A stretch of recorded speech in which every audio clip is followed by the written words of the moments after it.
কি হলো, হঠাৎ ডাক দিলা যে? আবার শরীর ভালো আছে? আব্বার শরীর তো ভালো, তাই আবার মেয়ের মন ভালো না। কি করলে আপনার মনটা ভালো হইব এটা শুনি। এখন আমার নিয়ে ঘুরতে যাইবেন। ঠিক আছে, উঠো। শুনেন, আস্তে চালাবেন, আমি যাতে পড়ে না যাই। পড়বা না, বিশ্বাস রাখতে পারো।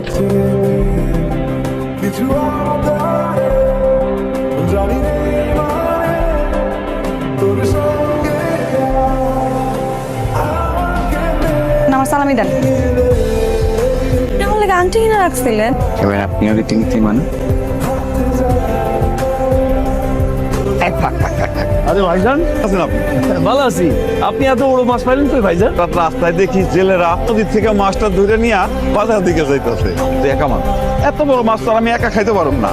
আপনার বাড়িতে নিয়ে সবাই মিলে একসাথে খাওয়া যায়। আপনার সালাম আলাইকুম। ভালো আছো? আছি ভালো আব্বা, আপনি ভালো আছেন? ভালো আছি।